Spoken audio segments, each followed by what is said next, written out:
Welcome to our channel. Today we how to subscribe to Google Workspace plans, detailed guide step by step clearly. To get started with Google Workspace, open your preferred web browser. Navigate to the Google Workspace website. Click on the Get Started button on the home page. You'll be prompted to enter your business name. Fill in the required information about your business. Next, select the number of employees you wish to include in your plan.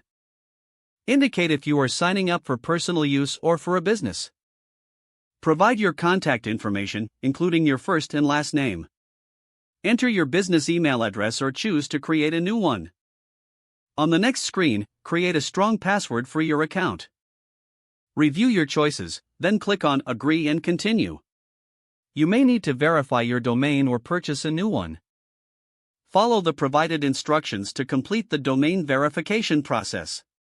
Once verified, choose the Google Workspace plan that suits your needs. Review the features included in each plan for better decision-making.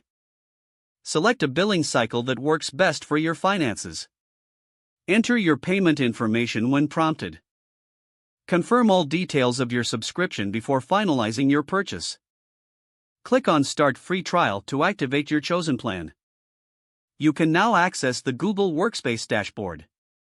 Explore the available apps and tools to get familiar with your new workspace.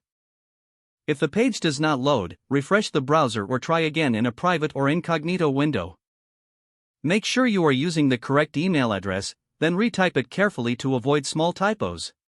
If your password is not accepted, use the reset option and create a new strong password you can remember. Check your spam folder for verification or security emails, then complete any requested confirmation steps. Enable two-factor authentication if available to improve account security and reduce unauthorized access risk. After signing in, review your profile details so your contact information and settings are accurate and current. If you see an error message, note it down and try again after restarting your device and internet connection. Log out when you finish, especially on shared devices, to keep your account and payment information secure.